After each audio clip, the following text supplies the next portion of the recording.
Welcome back, everybody, to DissedMedia, a startup story, the podcast where we take you behind the scenes of starting a business from the ground up. And guess what? We haven't done an update in a while. So I thought I'd take a moment. As you can see, we're in a new setting here. Put a studio together. Why? Because things have been taking a little bit of a turn. So for those who are listening to this, you're not going to see the new studio. Hopefully you'll hear some of the quality differences because we upgraded our mic, but we're in a new setting now because we pivoted.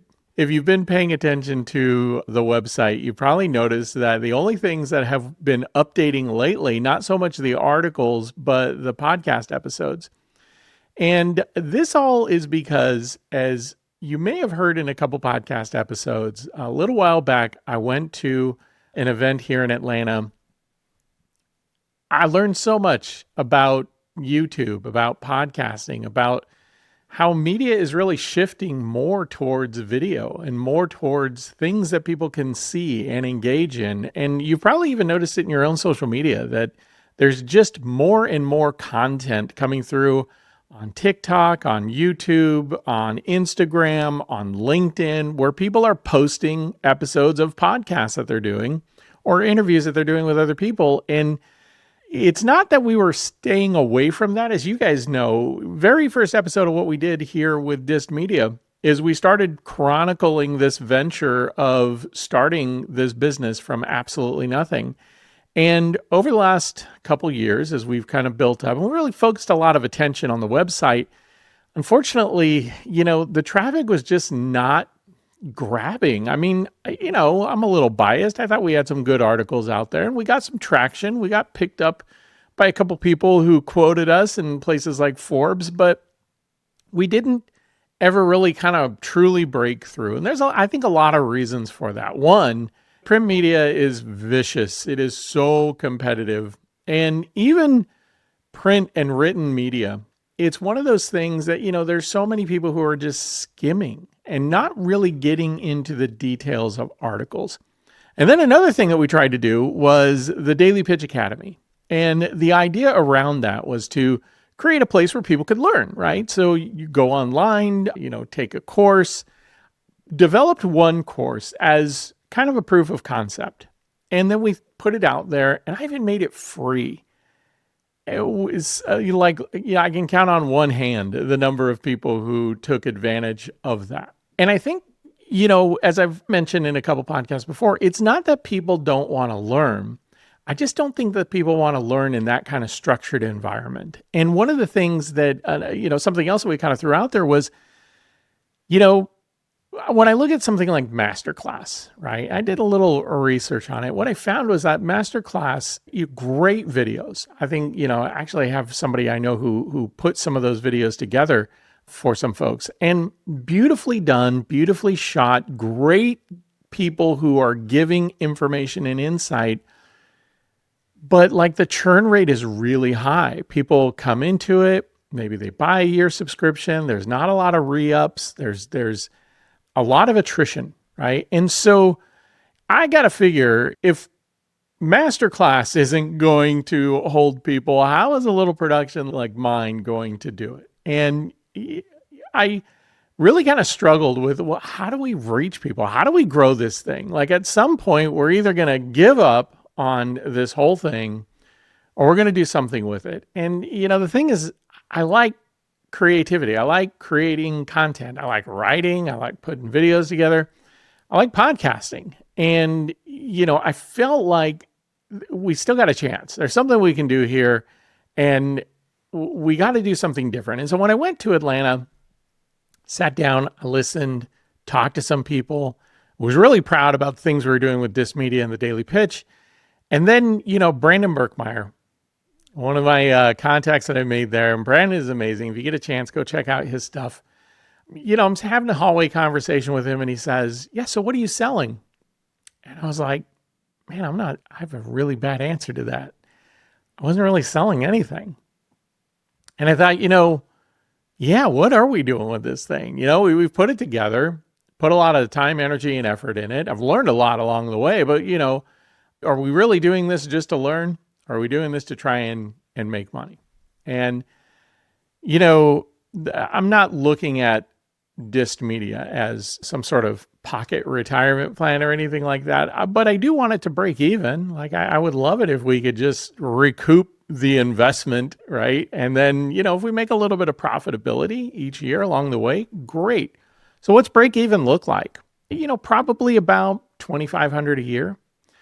Now, some people might look at that or hear that and think, wow, you know, that's a lot of money to put into something each year that isn't making a return, making any money. And yeah, you got a point there. But I look at it this way too. You know, a lot of people have hobbies. They have things that they do. They have things that they, you know, whether it's season tickets or they love cooking classes, they love wine, you know, they spend a lot of money on their hobbies. You know, this is kind of what this is for me. It's a little bit of a hobby. It's also a little bit of a passion. It's something I want to get better at, right? Our mantra is helping managers, leaders, and entrepreneurs get better at what you do. And so, you know, if I'm going to get better at this, yeah, I'm going to have to invest some time, energy, effort, and money into doing it. And, you know, as I explained to somebody recently, I could have went back to school and maybe got a secondary degree in social media marketing. The problem is that at the end of that degree, what would I have had? I would have had some advanced knowledge, but is it anything more than I couldn't learn digging in to this topic on my own? Given the fact that I've learned how to do research, and I that's one of the things you do when you earn a PhD is you take a deep dive into things. So I felt like I could learn a lot. I know a lot of people in this space and a lot of people I could reach out to and pick their brain and people who are experts at this. And so I thought, what would going to school get me aside from, I don't know, maybe a certificate, you know, at the end of the day, another piece of paper. I mean, as you can see, I don't hang my diplomas on the wall or anything as it is today. So why would I care to go grab another piece of paper? And now, don't get me wrong. I think if this is what you do and you love doing it and you love learning and you want to go to that kind of institution, great. I'm not putting school down in any way, but I'm putting it down, I guess, from my perspective for me. It just wouldn't have enhanced my career. It wouldn't necessarily have earned me any more money. And so why not take what I would normally put into a class, into books, into writing papers and doing this? I want to just go create some hands-on practical experience, right? And so that's really what I've done over this many years now is invested in things that way. And has it been beneficial? Absolutely. Because now I've actually got something in the way of content. I've got things I can look back on and say, this was great. This stuff worked. These are the things that didn't. Here's my experience. And this is what works for me. And one of the things I think I've really gotten grounded in, we'll say, over the many years is that when it comes to learning, when it comes to doing things, you really kind of have to do it in a way that resonates the most with you so that you're able to get the most out of it and you're able to share the most with others about it. And if you're not doing it in a way that really resonates and connects with you, it makes it, one, the passion for it kind of dies out a little bit faster. But two, it makes it harder for you to learn it to a point where you can teach others. And that's kind of what I want to be able to do, is have others learn from my own mistakes, share with you guys what not to do, and maybe some things to do to get better. So over the last couple months, we've pivoted to podcasting. We've pivoted to audio video media. And instead of putting an article a day out or every couple days, I've been putting a video a day out, 2 to 3 minute video. And we've really been focusing on growing the YouTube channel. So let me tell you guys a little bit about that.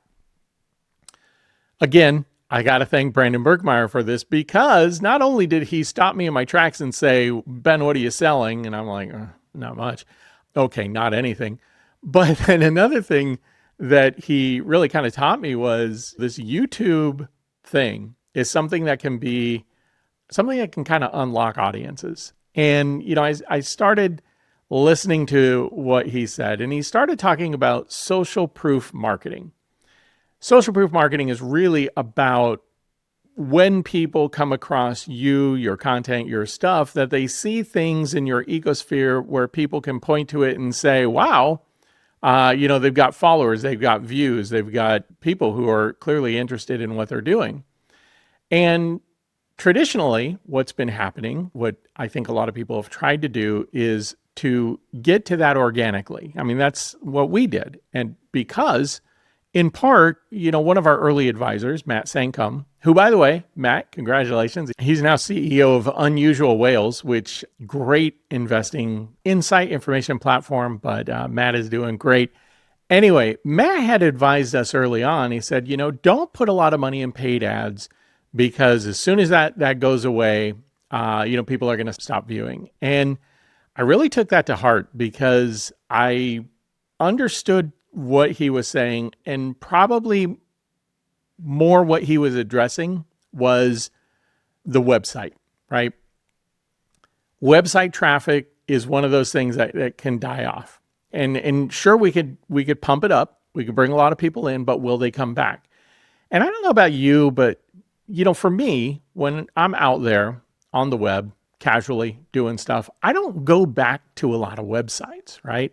If it happens to show up in my Google search, or as I'm looking for something, there's a link to it, or maybe I see something in social media and, I click on it, takes me to a website, but I don't spend a lot of time there. Don't read a whole lot of articles. And again, I'm just talking about me, but I try to think about myself as the consumer as I am doing things. And I think, well, what would I do if I was looking for this kind of content and information?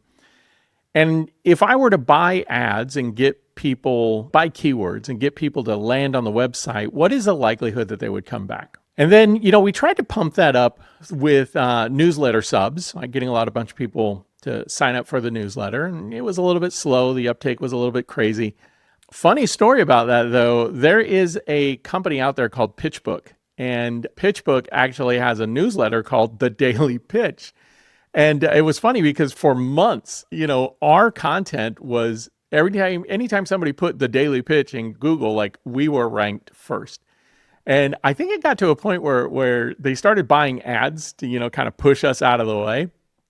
And so I felt that was, kind of a proud moment.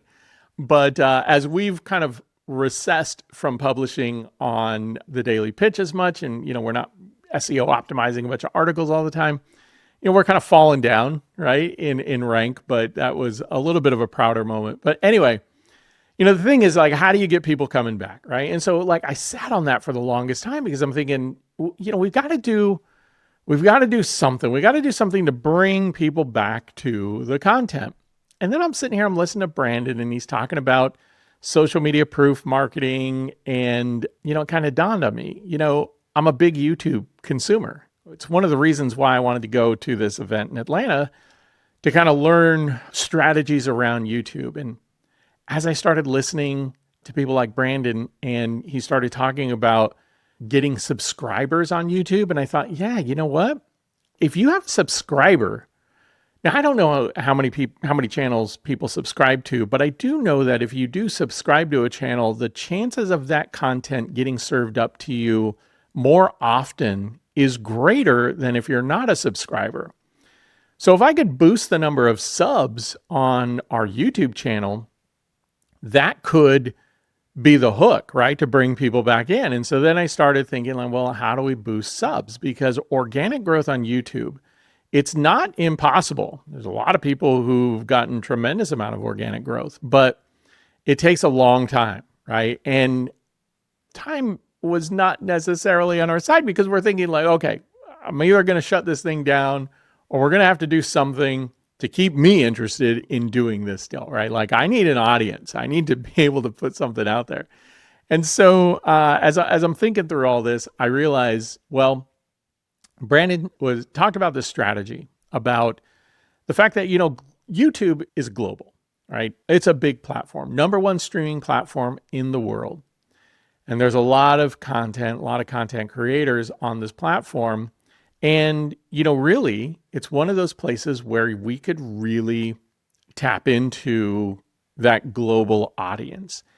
And really, for the longest time, I've really kind of put this stuff together for US based audiences. And there's a lot of stuff that we still do that is still very much US facing.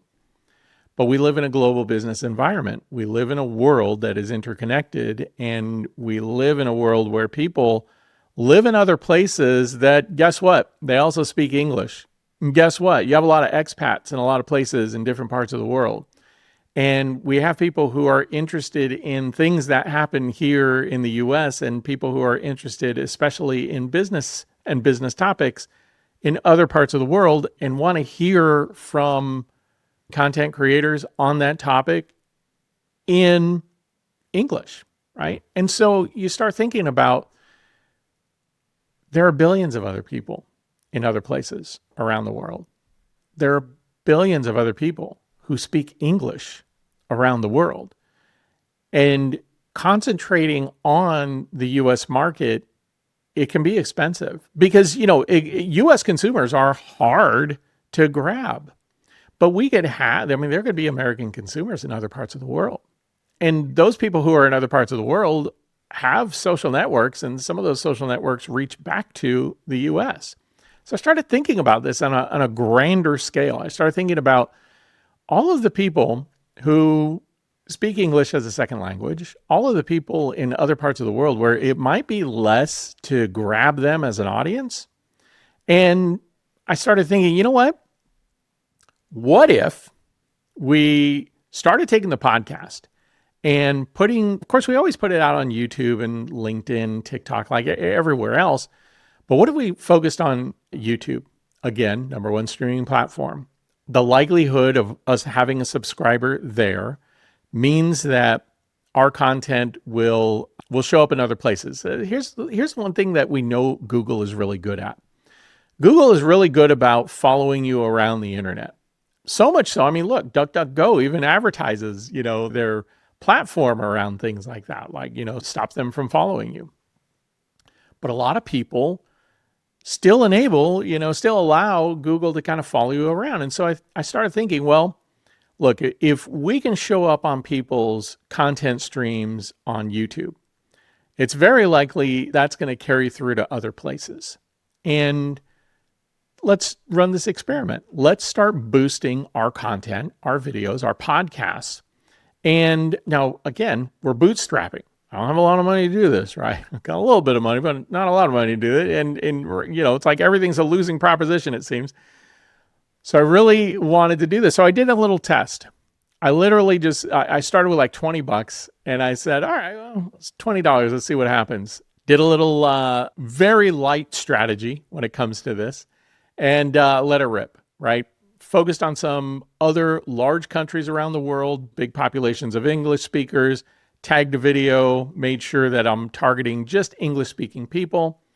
In 24 hours, I got 300 subs. And I was like, wow, that's interesting, right? And if you think about it, I break out the calculator here, right? So I think it was around 320 subs for $20, right? That is 6 cents a subscriber. And I thought that was pretty good. Like, I'm like, all right, well, I got it. Well, one sub for 6 cents. Not bad, because trying to hook that audience here in the US, it could definitely be more than that, right? Could get to $1 or $2 at least.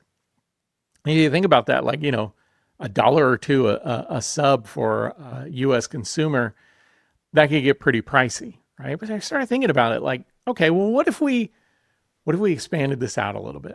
So I did some deep research. I dove into countries and demographics and languages spoken and, fans of this, that, and the other. Like, I really did some deep customer profiling to try and find out what are some of the most optimal places to advertise if we're going to go down this strategy of getting subs on YouTube. And I think we're doing pretty good, right? So in our most recent advertising push, I have gotten down to 1.6 cents per sub, less than 2 cents a subscriber. And the algorithm keeps learning. It keeps getting better. Every podcast that we drop now, I boost it, right? About $20. I say about because recently I've upped it by $3 on a couple of videos because again, I'm testing another strategy. And by the way, my newest strategy that I've tested, let me go ahead and look here. So as of right now, recording of this podcast, I have spent 85 cents and I've picked up 63 subscribers. Also, a little over 250 views on our most recent episode, which is episode 52 of the podcast with Amber Gage. That's how it's doing. And by the way, that's not even the best one. I have another podcast. So here again, I've spent $4.21 so far. My $20 budget. I've gotten 999 views on that video for $4, under $5. This has really kind of changed the game for us because it's made me realize, number one, that video content really is the thing to be pursuing. Going after subs, going after people who are interested in this content in parts around the world where it's easier to kind of grab that reach is really becoming much more beneficial for us. And it's giving us grab. So the other thing that I do is, as I mentioned, I put out a video every single day. The other videos that I put out are shorts, and the shorts are under 3 minutes. So one of the other strategies that I wanted to implement was to understand how much lift we would get from those shorts if I boosted the long form video to get the subs and then allowed that subscriber base to kind of carry through to pull in the shorts, to pull the shorts up. And it's working pretty well. Most of our shorts that we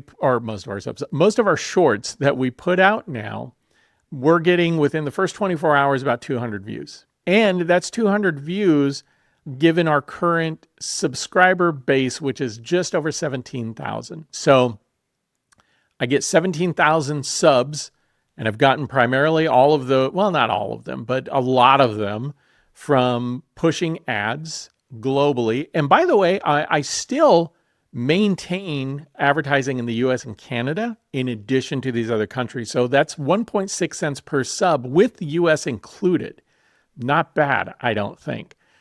Anyway, the great thing is that I'm starting to see some pull through with the shorts. So advertise heavy on the long form video, right? Get people interested. Now, here's the thing, just because I know I hear people out there already, the skeptics, the critics, the people who just love to, drop negative commentary on your points here. Yes, here's the downside of this. Number one, the view time of those videos is short, right? So we're pushing long form content. The podcasts themselves are like 45, 50 minutes long. And so we get a lot of drop off early on. Right? So there's not a lot of long-term engagement yet on the videos. Now, hold on. I got a fix for that that I'm working on. But here's the thing though. The view time of the shorts are good. And now I get it. It's only 2 to 3 minute videos. And one of the things about YouTube is you really need to kind of bring up your hours watched. One of the things we're trying to get to is monetization. And the only way that we are going to be able to hit monetization, I'm just looking here at what the requirements are. So we need 3,000 watch hours in the last 365 days to qualify us for tier 1 monetization, tier 2 monetization, which is kind of the gold standard of monetization. We need 4,000 hours of view time over the last 365 days. 4,000 hours is a lot. Now, if we're putting out 1 hour videos and people were staying all the way through, wonderful. But that's not happening. People are dipping out early. And so what does that mean? It means that we've got to create content that's got a little bit more grab. Now, the shorts, they're keeping people a little bit longer. But one of the other things that I've learned, and I've kind of listen to other experts around this, is that YouTube wants you to have short-term, medium-term, long-term content. I shouldn't say term. I would say length. Short length, medium length, long length content. The podcast, long length, right? They're like over 40 minutes. The shorts, clearly short length.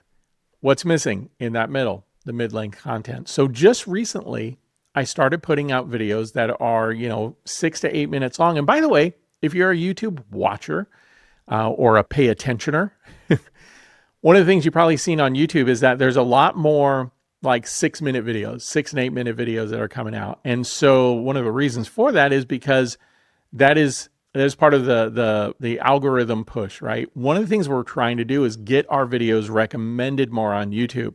When you do this social proof strategy, it's important that you create content that will make up for the fact that, yes, we're grabbing subs, yes, we're grabbing views, but they're short term. And so one of the things that we need to try and do is shore up with other content that people will stay engaged in, right? They'll stay in it a little bit longer, but not make it like this grueling thing, right? I hate to think that the podcast is a grueling thing, but anyway, at the end of the day, we gotta do something to make it a little bit more entertaining, keep people interested in shorter form videos. So we're in the process of doing that. Long story short, gang, it's working. Like the social proof strategy is working. Not only are people noticing, but I'm getting noticed more. Not only am I getting noticed more through what's happening on YouTube, but it's pulling through some of the other content as well. My LinkedIn continues to grow. I continue to get more people reaching out to me, more people wanting to connect with me. And yes, some of it's pitch slapping. Some of it's, people, they want to connect and then they immediately want to try and sell you something. But more people just reaching out and wanting to kind of connect. The other thing that is more is I'm getting more people who want to be on the podcast. I'm getting more bookers reaching out to me, getting more people who are, trying to be on the show, and all of that is working out wonderfully. Something else that I want to kind of bring in here as we kind of close up on the update. Since I've been doing the podcast, I think some of this is because I got on the list through the folks at PodFest because of the event I went to in Atlanta, also because of the event I went to in Orlando. And I think that people have access to the people who sign up for PodFest and VidFest. And so then we get PR people reaching out to me and saying, hey, I got a guest to be on your show. The other thing that I found, and I actually found these folks because I went to PodFest in Orlando, I saw their booth. They're a company called Podmatch.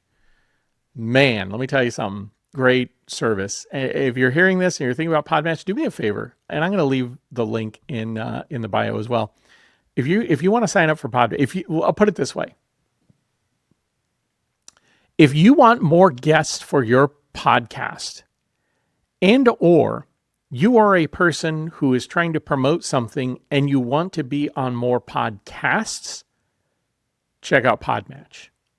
I know a lot of people use PR firms to develop their website, to do outreach, to get booked on shows. I know because they reach out to me all the time. But, if you're on a budget, if you want to try and get onto more shows, increase your visibility, all of that stuff, and you don't have the money for a dedicated, group, company, team of people to do that for you, go to Podmatch. Use my link if you don't mind, because my affiliate link helps to give a little bit of money back to the show here. But man, this service, it's crazy. It's crazy good. I love it. I've been booked on several shows since I got into it. I've got more guests coming onto the show. As a matter of fact, one of the things I'm going to share with you guys, I don't know if I can do this in this platform. So while I kill some time here trying to figure that out, I that just have to, all right, I'm going to cut this in. So one of the things that started happening, I started getting a lot of people reaching out to me via email, a lot of bookers, hey, I got a guest, or people independently, hey, I got a company I want to talk about on your podcast. Started getting a lot of people reaching out that way. And that was amazing. It was really helping the show grow. Then I came across Podmatch and I started using that service. And now I've got people coming in from two different angles. Previously, I was sitting here thinking, how do I keep all this straight? right? I'm getting booked on shows. I got people wanting to get booked on my show. I've got a Google Calendar out there where if you use my link, you can get booked on the show. But I was just quickly getting overwhelmed. And in some cases, I was getting like back-to-back bookings in one day or every single day of the week. Like I had a booking. It just got a little crazy. So I ended up putting a website together, right? So here's a website here. We're going to cut to this now. So my website, this is what people can use to book an appearance on the show. Now I have an affiliate link, and if you are in Podmatch and you match to me there, you actually, number one, you get a little bit of discount on some things I'm going to show you here in a moment. But number two, it just like works in my ecosphere a little bit better as well. Anyway, this website, what it allows people to do is to book time on the show, right? Book an appearance on the show. Using the Start Booking button, you can fill out your information. And what will happen once we have all of this information is you get booked onto the show, and it automatically gets written into my calendar. I get a notification in my email right away. So-and-so has booked an appearance. Now, here's the cool thing. As soon as you book, you will see, as I scroll through here, these are all the people who are currently booked on the show. And you can see all the people who come in through Podmatch and all the people who come in directly. So one of the things that's really nice about this is as you move through here, you can see all of the upcoming episodes, right? So these are folks who I have either recorded already and they are set to be released soon, or they are going to be recorded, and based on when they chose their interview date and time, this is when the episode is estimated to be released. Now, I say estimated for a particular reason. As you can see here, if you come in through Podmatch, the average turn time it takes for me to record and then get the episode published based on our current release schedule is about 34 days. If, however, you are coming in from outside, it can be as much as 60 days. Here's the thing, though. This is the revenue generating opportunity for DissedMedia. What I realized is that as I'm growing this audience on YouTube, as I'm growing the audience, the LinkedIn reach, as more people are paying attention to what we're doing and we're getting more subscribers, we're getting more followers, we're getting more engagement, there's value to that. It means that when people come on our show, they're getting exposure. And what I've been doing absolutely free for marketing, I mentioned I put a post out every single day. I post on Instagram, Facebook, LinkedIn, X, Threads, TikTok, and YouTube, right? All of those platforms. And all of these folks are really kind of getting free marketing. Now, I don't mind because for me, it's content, helps them out, helps me out. But it is getting to a point where the volume is such that I've got to make some different decisions about how I promote things. I've got to make some different decisions about the amount of energy, effort that can be done, because what's happening is I get 3 or 4 bookings in a week. I can't release 3 or 4 episodes in a week, right? One, I don't have the bandwidth to do that. 2, we don't make enough money doing this to do that. I don't have an editorial team. I don't have anybody who can really turn things around that quickly. And I don't have the money to pay for it. All right. So if it's going to be done, it's going to be done on my time and on my dime. And I have no dime and no time. So I've got to figure out a good way to get this done. So what I've done is when you book an appearance on the show, one of the things that you are offered is the opportunity to buy a promotional package. Now, what I already do is I repurpose these videos into 2-minute clips. I repurpose them into medium length clips. I've had people reach out to me who have been on the show and said, hey, can I get the raw video of the podcast so we can repurpose it for our own needs? And in the past, I've happily just done it for free, just given it away. But I've gotten to the point where I've realized what I'm giving away are valuable assets, right? And as I'm pushing people through the audience that I'm cultivating through the development of this show, the development of this content, there's value for the people who we're promoting through this, right? So not only do I want to continue to try and bring people good content, but And I'm going to continue to do that, by the way, also. But if you're an individual who wants to tap into this audience that I'm creating, cultivating, developing, and you want to get pushed out and promoted through that, I've got some packages that you can buy. Now, some people might say, yeah, but is it worth it? All that other stuff, right? So another tool that I signed up to use recently is listener.com. Now, one of the things about listener.com is that it gives you kind of the value of your audience based off of all of your social media penetration, if you will, right? Your audience, like how many people engage with your stuff, how many people make comments, etc. And one of the things I've learned is that, what I priced our promotional packages at is right in line with our current value, right? However, our value continues to grow. And what I am, right now we're kind of priced at market parity, but in a very short amount of time, we're going to be at 25,000 subs. I am wrangling to get 100,000 subs by the end of 2026.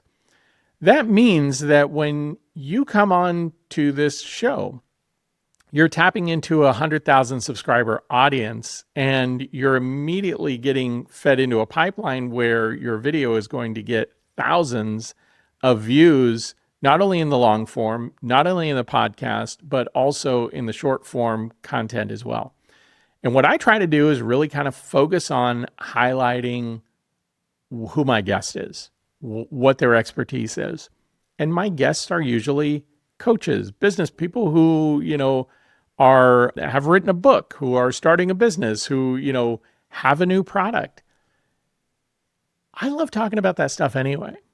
But, if I can help people get promoted, improve the marketing toward the thing that they're doing with my audience, then all the better for all of us, right? As I've often said, as the tide rises, all the boats rise together. Big believer in that, right? And so it's a little bit of my way of giving back. And by the way, I'm not charging a ton. Now, I have come across podcasts that charge a significant amount of money for you to be on their show. I'm not that. I've said this before, like we're looking to break even. I hope this show becomes more popular. I hope more people like it. I hope more people engage with it. We're going to continue to grow it, and we're going to see how far it grows and how much we can run, how fast we can run, I should say. But at the end of the day, this isn't a way to try and finagle people out of money. There is always the opportunity for people to just say, no, I just want to be on the show. And you can do that. No, I'm not going to charge you. There is always a free option to be on this show. But if you want to tap into that broader audience, if you want to get the thousands of views on the things that you're doing, and again, yes, I know the long form videos, viewership numbers are a little bit low, but we have a plan in place that we're working on that. And, when you buy promotional packages, we also throw in shorts. We also throw in, at the highest level, we'll even give you the raw footage of the interview, and you can repurpose it any way that you want. So suffice it to say, I go back to what Brandon talked about. What are you selling? And at the time I had a really terrible answer to that because it was absolutely nothing. Now it's, I'm selling a podcast. I'm selling exposure. I'm selling a book, which, by the way, didn't even mention this, the book, 10 Topics to Help Managers, Leaders, and Entrepreneurs Get Better at What You Do. The book came out of the podcast. When I went to that event in Atlanta, it was $100. I literally paid $100 for a weekend of information. Best $100 I've spent. I've got a book. We've got the podcast. We've got the content, the audience that we're growing.